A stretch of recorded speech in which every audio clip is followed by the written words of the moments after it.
And the other thing is, the farmers is the vulnerable community that the primary producers. So we encourage for those actors, especially governments, international NGOs, to give basic assistance, especially financing and insurance if maybe it happened like some disasters.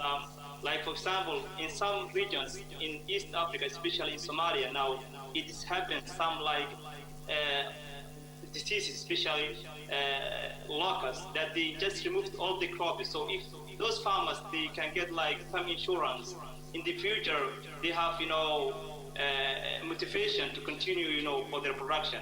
So I would like to say here today, it is very important to give for these farmers for assistance and organize.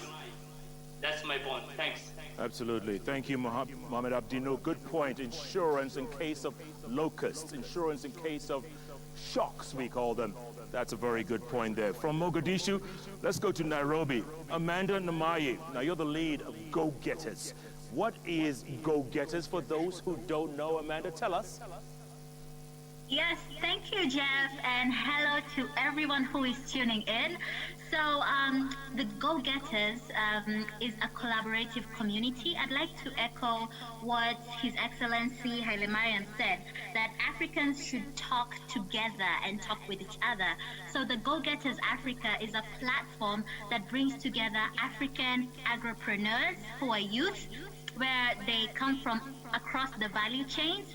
And we are not just talking about the youth, we are talking together as the youth. And also this platform brings together partners, policymakers, and everyone else in the ecosystem. So seeing that we've been hosted today by the president of Rwanda, it is very encouraging. So Go Getters Africa brings together every value chain player in one home online community. And also we do have the Go Getters Prize. The pitches were yesterday, the finale is tomorrow. So please join in and watch.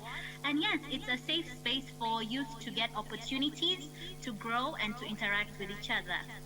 I'm glad you mentioned that Go Getters Prize because there's some people who've never heard about it, and then some people who just jump on it, they grab the ball and they run with it. You've seen some of the entries there. What's the potential like across the continent with these young people you're engaging with? What's the potential?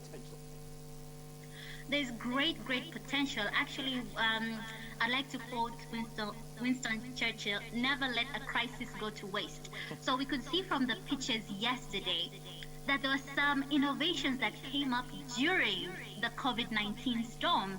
And it was exciting to see how, as youth, we are thinking outside the box.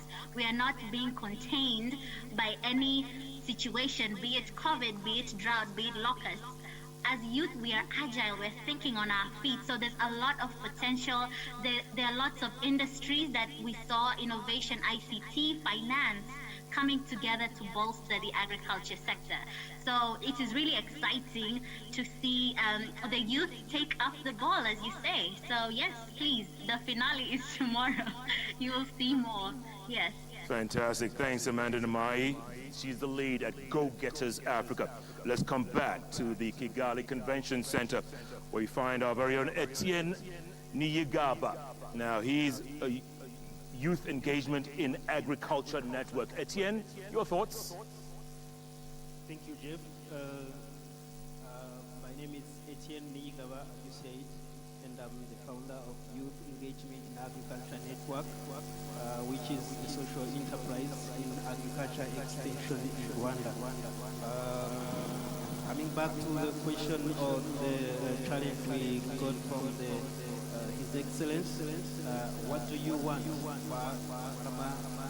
What do I want for this agriculture sector to be somehow advanced? So with the network we are having a social enterprise, Youth Engagement in Agriculture Network, we want the skills deployment. You know, we are having a community of farmers, but most importantly, our farmers are lacking a big part of skills because agriculture is science, and that science have to be applied in the soil which has the science behind. So we are trying our best to deploy the scientific facts to the community, and we are teaching farmers, we are facilitating farmers in their farms to get the best from their soil. Etienne, what is your role? What is your role? My role in 2014, I funded this social enterprise, and now, up to now, we are serving up to 1,200 farmers out of Rwanda, and within the next 5 years, we are aiming to reach 150,000 farmers with private extension activities. We are doing this out of our passion as young people, and we are giving jobs to young people to serve the community and to try our best to help the agriculture sector to take some advancement. I also can mention that for our agriculture to take some development, we need input supply, more input use and input investment. We also need a kind of agriculture mechanization. We are still using the very best traditional ways of producing food, where we are still using hoes. I remember the last in the last AGRF summit, the president of the African Development Bank mentioned that we have to put the hoe in the museum. But it was a dream that I can still share today, that we need to deploy mechanization activities and tools to the community for us to produce for the next 9 billion people who will be agitating the world, and to the most youthful population that is actually booming in the cities and rural communities of Africa. All right. Thank you, Etienne. Appreciate that. From Kigali, let's go out to Harare in Zimbabwe. Elizabeth Gulugulu. She's a youth delegate, Africa Youth Initiative on Climate Change. Elizabeth, what is your role? I work with a group of young people. Definitely what we do is to promote sustainable food systems through climate-smart agriculture initiatives, agroecology initiatives, and also pave the way for young people to promote and also contribute into policy formulation. We definitely cannot talk about agriculture without the innovative side. So what I'm saying is innovation is the future of agriculture, and enabling stakeholders should create a safe environment, a good environment for youth innovators to contribute, and these ideas are cross-cutting from pre-production level to production level to supply chain and to the consumption level. So I'm talking about the genetically modified seeds, I'm talking about gene banks. All this can be some of the ways of innovation, and young people can play in that, coming up with good agricultural practices and doing research capacity. We need capacity when it comes to research. We need capacity when it comes to the technical aspect of things. We also need young people to be trained to be technical experts on how they can reduce their greenhouse gas emissions. They're practicing their farming. This is what we're talking about. And when it comes to consumption, we need to reduce our food losses. But what are we going to do with the food waste? Where are we taking it? How are we going to reduce our greenhouse gas emissions by disposing our food? Because that food is biodegradable, so it's supposed to go back into the field. So basically, this is what I do, and this is what I've been working on. Fantastic. Thanks for that, Elizabeth. And thank you all, folks, for staying online. You all very bubbly, very wonderful. You have great spirit. Rispa, you look a little tired there holding your head, but it's okay. Just hang in there. You see, we can see everything, Rispa. We see everything here. So let's keep engaging. And from Harare, let's go to Ibadan in Nigeria. Olawole Olagbaju, he's the managing director, Real People Concept. Olawole, you heard the president, you heard his call. Your thoughts, what is your role? Yeah, thank you, Jeff. We also appreciate His Excellency for that great thought-provoking speech he made. Now, for me, I looked at the gap that exists in the industry where I operate, I would say in the last 10 years, Rate People Concept has provided and supported livestock technology for improved livestock productivity. And in recent time, because of the failure of artificial insemination in the cattle breed improvement program of the federal government, this has really dampened the spirit of a lot of cattle farmers, that want to improve on the breed of their cattle. Our cattle gives like 2 liters of milk on the average per day. And if we want to also be food secured, we need to have breeds of cattle that can give us a little more. And so we embarked on a project that we call RPC Cattle Hub to improve on the milk yield of our cattle by introducing exotic genes of bulls that when their calves are also giving birth, we can have at least 10 liters of milk per day. So I believe in identifying the gap that exists and taking steps in filling the gap, and that is what we have started to do. And one other things I also want to mention is that we should, Is it working? Is it working, increasing the milk production? Well, Jeff, this is a project that we just started, and this was born out of the fact that there is need for us to improve our milk yield locally. And if we have to do that, we need to improve on the breeds of our cattle. And that is to what we are doing by introducing exotic genes to our cattle for this improvement program. Jeff. Okay. From Nigeria, let's go back to Zimbabwe, in Bindura, to be precise. Jessica Muzabindo at Bindura University of Science and Education. Jessica, your thoughts? Oh, okay, my thought. Thank you, Jeff. My thought, I think that my role as someone who's coming from a university, I have finished my master's degree in food security and sustainable agriculture.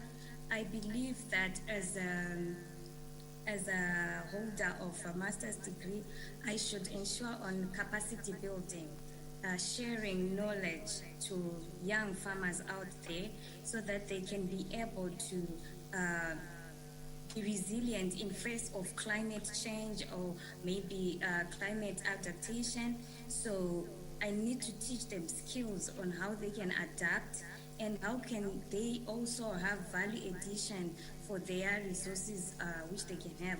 For instance, we have farmers who engage into beekeeping. We can only not get honey from those, from that product.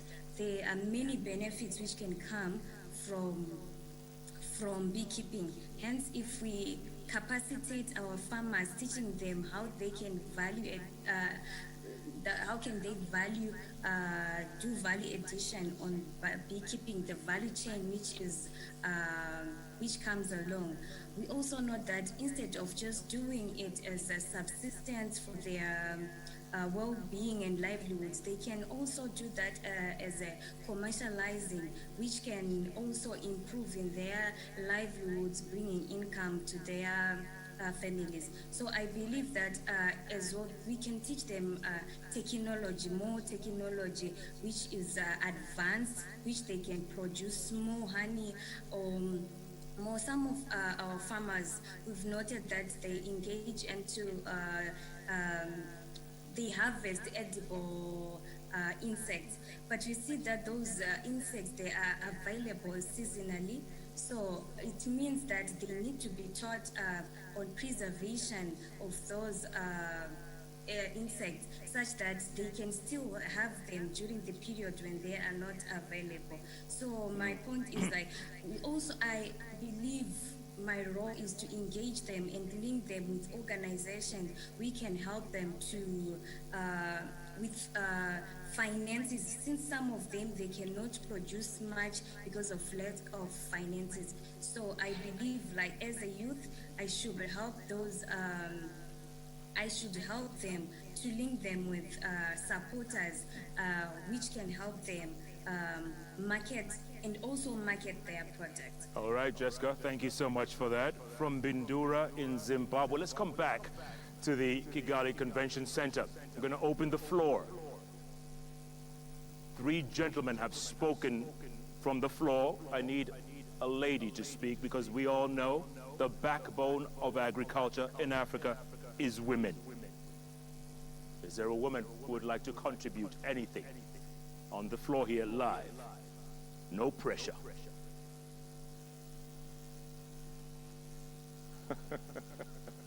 No pressure at all. Anybody, any contribution? What is your role? How will you get us there? Okay, do I have a microphone? Anybody? They say that if Muhammad doesn't come to the mountain, mountain comes to Muhammad. Where's the microphone? There you go. Ah, there we go. Tell us who you are and who you represent, please. Thank you. My name is Maria Providence. I'm involved in agriculture as a technician in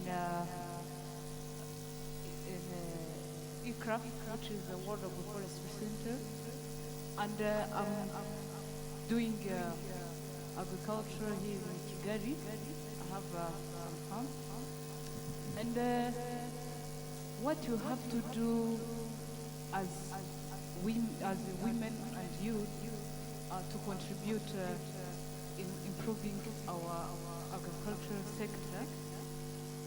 I think we have to empower women, as we always say it, and they are really conscious to be involved. As others have said, we have to ensure their training and education. We have to support them, because where I work in different rural area, I see most of women are really involved in vegetable production, and they are struggling in post-harvest because they really lose more in post-harvest. So they need more access to markets, you think? Sorry? They need transportation to the market? Transportation. Yeah. Okay. They have to be really trained on post-harvest, on transport, right, and to access those particular markets. Yeah. Yeah. And What are you growing? What do you have on your farm? in my farm, I grow maize. Only maize. Intercrop with How big is your farm? 2 hectares. 2 hectares, about 4 acres. Why did you go into farming? Sorry? Why farming? You could have been an IT expert somewhere, or doctor. Why farming? I make farming because I really like it, and I want to contribute to food security and to make agriculture sector more really strong, and to see what our challenges farmers are really facing in their activities. Yeah. Well done. Well done. You can do well. Yeah, give a round of applause. I mean, yeah. Well done. Very good. Folks, I'm going to come back to you online, and Ife and Olivier, I haven't forgotten you, okay? So, don't worry. Is there anyone who hasn't said anything before I ask one question, then we can wrap things up very shortly? Anyone who hasn't contributed? Did I miss anyone out? I hate missing people out. So many names. All right. I haven't. Ife, I haven't forgotten you. Olivier, I will come to you, okay? Don't worry. Before I do that, let me throw a question to everyone around the room, okay? And it's real quick. It's real quick. And again, we'll start with you, Nima Grace Mutemi, at the board chair of 4-H Foundation in Kenya. If you had one wish, this is a wish list, and don't take too much time, but if you had a wish list, Nima Grace, what would it be? Jeff, that's a very tough question. But top of my wish list would be engaging young people in decision making. And this means, young people ends at 25 according to the universal definition, and in Africa we go up to 35. If those people are not being engaged in decision making at the farm level, cooperative boards and farm associations, trade unions, then we are missing the point, because we are representing the majority of the African population. All right. Mashiri, your wish list. What would be top of your wish list? Mashiri Zvarimwa. Yes, Jeff. So my wish list is to see a strong establishment of the ecosystem of innovative entrepreneurs or agripreneurs in Africa. So yeah, that's straight to the point. A very strong ecosystem of innovative entrepreneurs. Good point. Thank you. Falak Tijani, top of your wish list. Yes, I think I will piggyback of Mashiri is a strong ecosystem of young entrepreneurs in Africa that have where the government provides them an enabling environment as well to operate in the agricultural space. Ibrahim Sise, what would you wish for if you had one wish?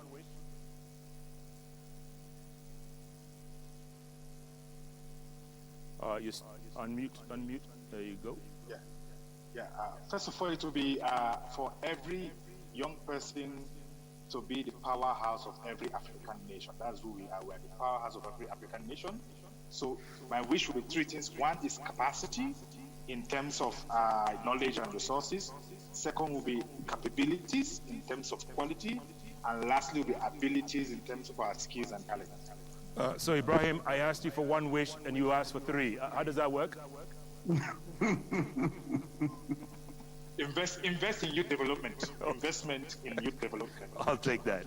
Unike Firinari, one wish.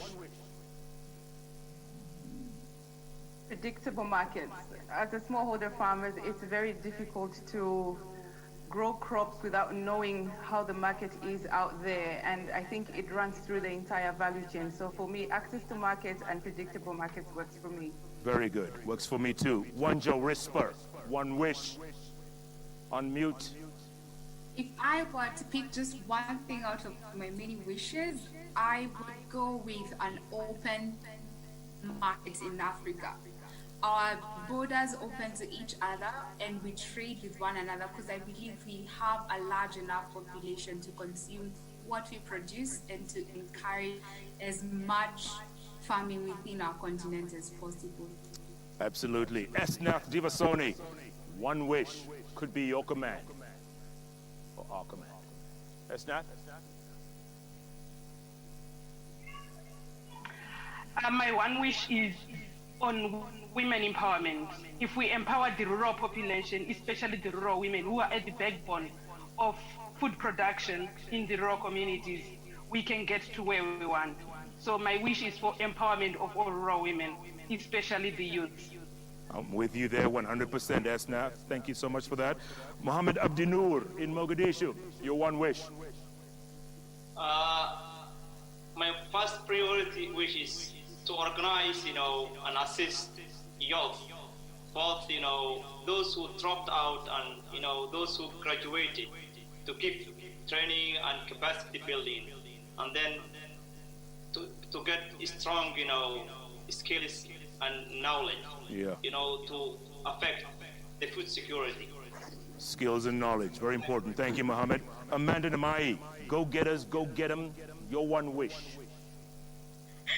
Yes, let me go get them with my one wish would be Pan-African collaboration amongst the youth in agriculture. And that is the core and what sits at the heart of the Go Getters Africa community. Yes. Pan-African collaboration, very good. Elizabeth Gulugulu, one wish. My wish is to have a generation of young people that are capacitated, young African minds that can negotiate for our natural resources, understand sustainable food systems and food security itself. That's my own wish. Excellent. Olawole Olagbaju, your one wish other than cows producing more than 2 liters? Yeah, Jeff, my wish is actually to see a resilient food system that is sustainable, that enhances the elder living and the prosperity of the African people. Resilient food system, fantastic, well put. Jessica Muzamindo, your one wish. My wish is for resources availability, especially finance, to our young youths, to the most vulnerable, who have the knowledge but they don't have the capacity to do that because they have limited finances. Very well put. Thank you all. Stay on, because we're going to get some summations, and we're going to start ladies first. Ife Umuna, she's a program lead at Nourishing Africa. Ife, give us your summation going forward, and keep in mind the questions the president asked. What is your role? What do you want? Ife, go ahead. Hi, Jeff. So to answer the question first, I think for me, what I want to see is youth at the helm of the conversations, having a seat at the table and not the back seats in front, discussing what we need for us to move forward.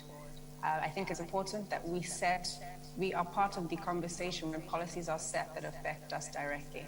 And through my work at Nourishing Africa, what we currently do is to try and provide resources, tools, and information needed for these entrepreneurs, particularly young entrepreneurs, to scale their businesses across the continent.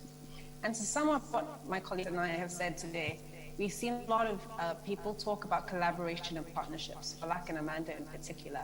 And I think this is really important because for us, we really realize that it's important to be able to partner to grow. We can't do it alone. We don't want to do it alone. So we need to ensure that we collaborate for success. Another idea that's been passed around through various of my colleagues is the idea of sustainability. Oftentimes we see that we do things for X amount of time and thereafter it doesn't continue. We need to find ways that whatever it is we're doing, we move forward in a sustainable manner.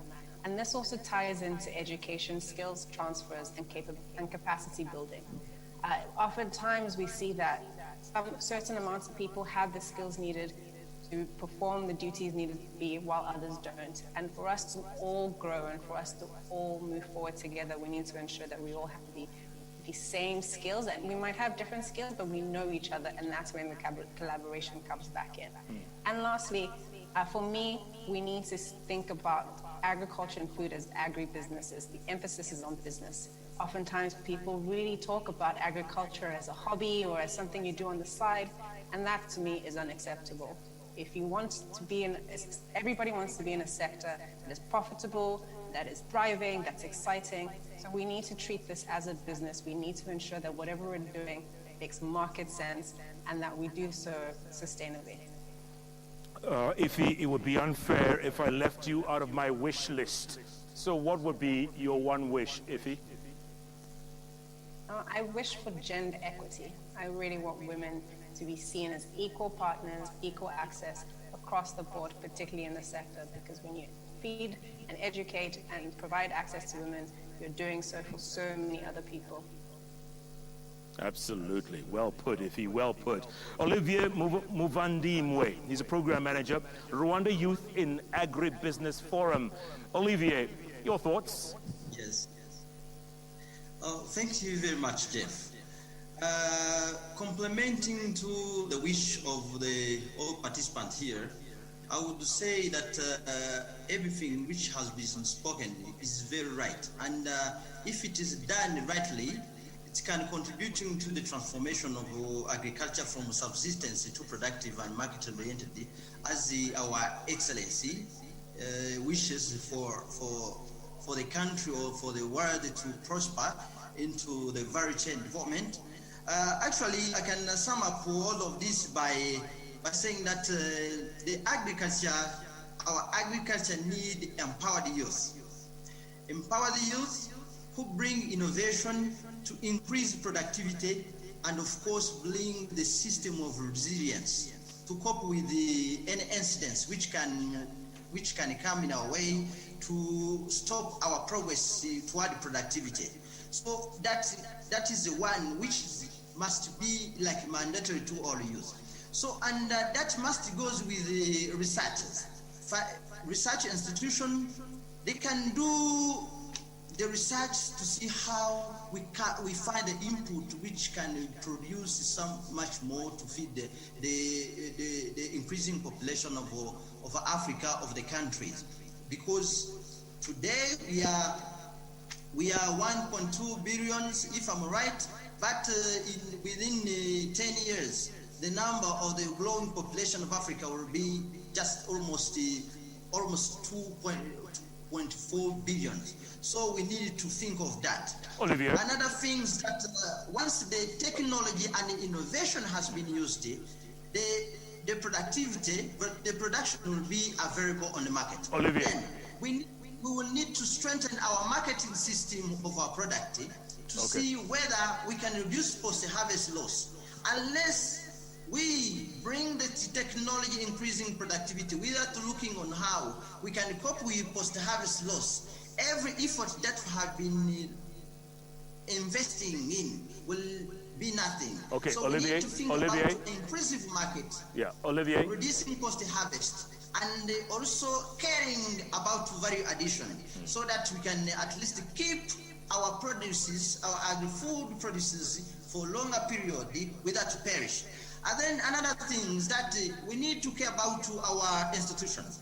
For example, in some of the cooperative, youth cooperative, you can find that there is no any record for what they have been doing for the last 2 years. That is very challenging. And yet we claim that the financial institutions doesn't give the loan for us because they don't find any trace of our business doing. So we need to think business mindfully to see how can at least convince the financial institution to invest in us, to trust us, to give us the money that we can use in expanding our business toward the progress of a country, toward the progress of the world, as our contributions is contributing to what development. Okay, Olivier.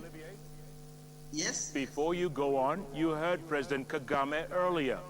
What is your role to lead us, the people of Africa, to where you want to be? What is your role, Olivier? Okay, my lord, I'm not going to speak as my lord because I'm representing Rwanda Youth and Agribusiness Forum right now. So let me say our lord. Our lord is first of all to empower the youth to take part in increasing productivity of the country, in productivity among us ourselves. So the role of us as RIAF or as Rwanda Youth and Agribusiness Forum is to empower youth so that they can empower themselves toward bringing innovations, bringing innovation that will increase productivity, then bringing innovation which will reduce post-harvest, bringing innovation which will take agriculture from subsistence to market-oriented, to innovative, to knowledge-based farming, on without considering just only farming, but farming with the purpose. Farming with a purpose. I like that, Olivier. And I'm not going to leave you out of my wish list. So what is your one wish? My wish is that all the partners in agriculture should be looking at the youth, because the youth is the future of Rwanda, is the future of Africa, is the future of the world. Think of the youth. An investment, think of the youth. Thank you very much. Thank you, Olivier. Thank you. Folks, I could talk to you all day long. You know that. I'm just getting warmed up, and the energy in this room is incredible. So, do you want to go on, or should we just go home? Let's go on. Okay, thank you for one person approving. Let's go on. Two. We are home already, so we can keep going. Well done. All right. In as short a phrase or a couple of sentences as you can, and we're going to go around the room again, the biggest challenge facing you guys right now. And don't give me a whole thesis on it.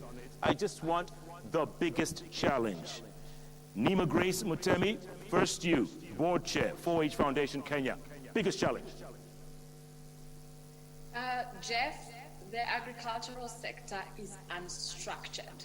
If you went into the agricultural sector today after graduating, there's no saying where you're going to be in 3 years, in 5 years, you know the normal progression.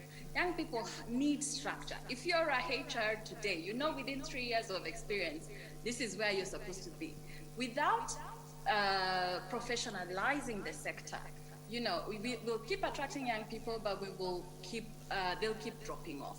So the biggest challenge is that lack of professionalism that, you know, that makes us be taken advantage of by the middlemen and by everyone, you know, who wants to play dirty games, you know, who wants to interfere with market prices. So I think for me, for young people, that's the biggest challenge that we've got. Very good. Structure. I like that in immigration. Structure.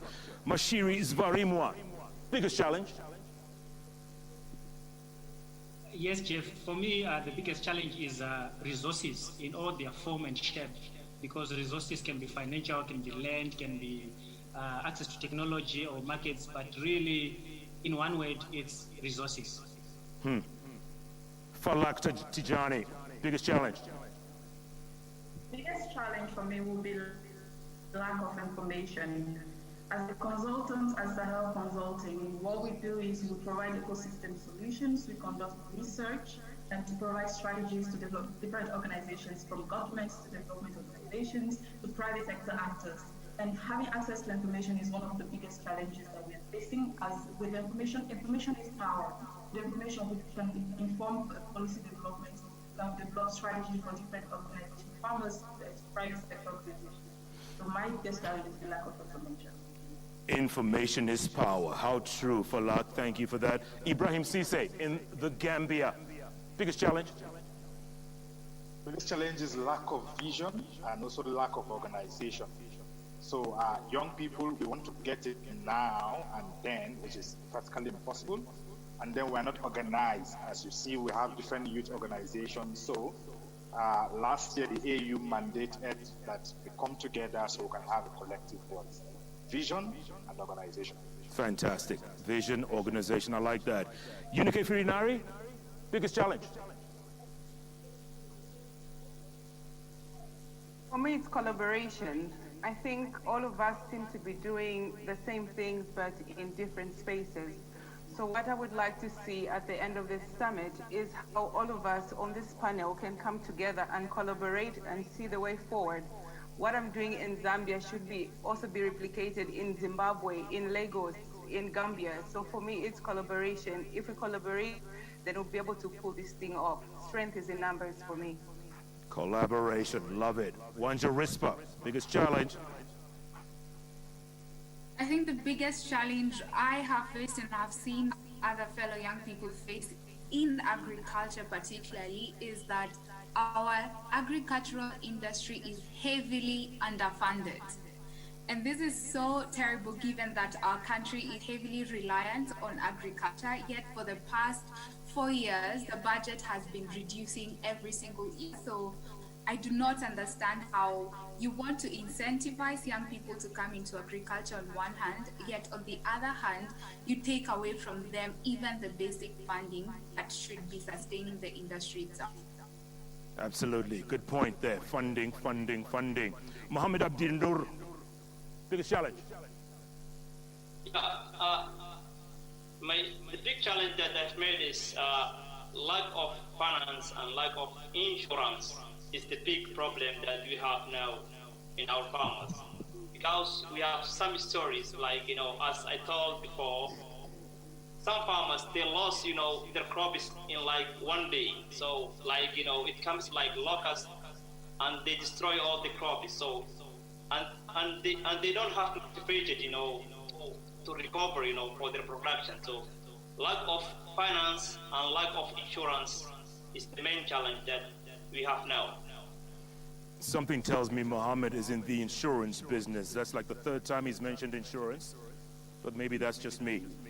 Amanda Namai, biggest challenge? That was fun. funny, Jeff. So I will be succinct and concise. To me, what the greatest challenge I see is lack of a conducive, enabling environment in the agriculture sector. Yeah. Lack of a conducive and enabling environment. Nice. Correct. Elizabeth Gulugulu? Yes, I think the biggest challenge is youth engagement by their respective governments. By engagement, I'm not only talking about having youth being invited to a certain meeting. That is actually the first step, not the end step. So after you invite youth to meetings, we now need to come up with sustainable solutions to continuously engage with youth so that they can actually add value to the government projects, and also the government should actually also add value to the projects that the youth are doing. Thank you. All right.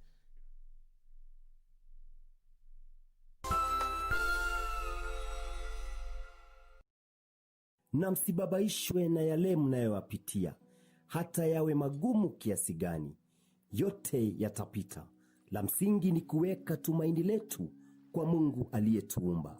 Katika kitabu cha Warumi 5:3, wala si hivyo tu, ila mnafurahia. Kupata dhiki huleta zaburi. Bonyeza *811 *963#. Bonyeza *811 *963#.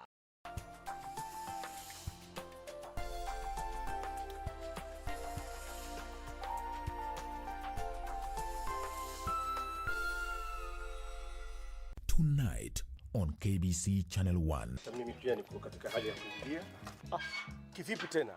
Surely itakuwa ngumu kidogo. Kijana wangu. Why are you giving him money? It was his money. Una hiana kwa dadako. Mamako ataka kumleta karibu eti. Mom, Jazz, do not accept that offer. Why? It's a trick. Explain. I can't say much, but just don't tell them I told you this. Next on. That ugly midget has been playing games with me and with my feelings for the past 5 years. Mother? What are you up to with my Uncle Julio? Juana, answer me! Nothing, dear. You're just imagining things. I know I'm not just imagining things. The taste of your lips is still on mine. You obviously kissed each other. What? Believe it or not, they're seeing each other. Wait, hang on. I can't believe this. Are you being serious right now? I am. In Love with Ramon. This weekend on KBC Channel 1. Unaona ile mikutano nimetembea na wewe kwa vijana? Nimeona potential yako. Na badala ningoje aibu, that's why nimeamua